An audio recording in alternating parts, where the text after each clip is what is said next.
এরে আল্লাহর বান্দা, তুমি চতুর্মুখী দুর্বল, খানার বেলায় দুর্বল, ঘুমের বেলায় দুর্বল, মেধার বেলায় দুর্বল, দুনিয়ার লাইনেও দুর্বল, তুমি আখিরাতের লাইনে দুর্বল। এখন যদি তুমি জান্নাতের পথে চলতে চাও, একা একা চলা যাবে না, তোমার সাহায্য নিতেই হবে। সাহায্য ছাড়া চলার কোনো রাস্তা নাই। তুমি কোরআন পড়তে জানো না, নবীর সুন্নত কোনটা বুঝো না। এখন যারা সুন্নত জানে, কোরআন জানে, তাদের কাছে যেতেই হবে। ওলামায়ে আহলে হকের পরামর্শ ছাড়া চলার উপায় নাই। সাহায্য ছাড়া চলা যাবে না। সাহায্য তুমি কার থেকে নিবারে বাবা? এমন একজন থেকে সাহায্য নাও যার মধ্যে কোনো অভাব নাই, যার পেছনে কোনো স্বার্থ নাই। দুনিয়াতে নজর করে দেখলাম স্বার্থ ছাড়া কোনো মানুষ দুনিয়াতে নাই। আছে? অভাব ছাড়া কোনো মানুষ নাই। বরং টাকা যার যত বেশি, তার অভাব তত বড়। যারা যত বড় লোক, তারা অভাব তত বড়। অভাব গরিবের 100 টাকায় সমাধান হয়, বড় লোকের 1,00,000 টাকায় অভাব সমাধান হয় না। এই স্বার্থ ছাড়া, অভাব ছাড়া একজন পাইবা, তিনি আর কেউ নয়, আমার আল্লাহ।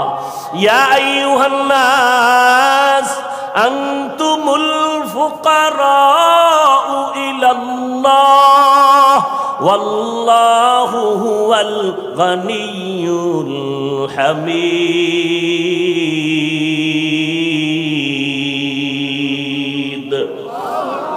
गर तवक्कुल मी कुनी हर सुबह शाम, मेरा सनद रिज़्क़ तू अज़ला मकाम।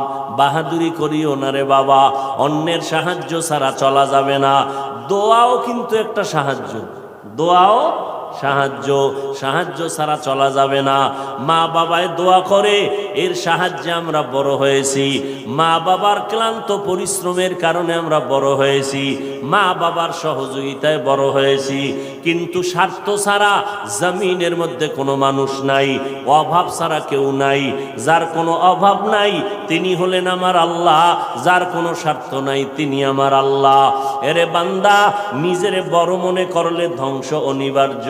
আল্লাহর এক বান্দা বড় আবেদ, আমার নবী সাহাবায়ে কেরামদের ঘটনা শুনাইতেছেন। বড় আবেদ, বনি ইসরাইলের ভেতরে নাম বড়, নাম ডাক বেশি, এত ইবাদত করতেছে। একদিন সিদ্ধান্ত নিয়ে নিল, ঘরের মধ্যে থাইকা ইবাদত একুরেট হয় না, মানুষের সাথে চলাফেরা, মানসিকতা নষ্ট হয়ে যায়। সিদ্ধান্ত নিয়া পাহাড়ের কিনারায় চলে গেল। পাহাড়ের উপরে উঠা ছোট্ট একটা রুম বানাইয়া ওইখানে আল্লাহর বান্দা ইবাদত করে। পাহাড়ের চূড়ায় সাধারণ মানুষ সেখানে যায় না, মন মানসিকতা নষ্ট হয় না। আল্লাহর বান্দা পাহাড়ের চূড়ায় গিয়া ইবাদত করে।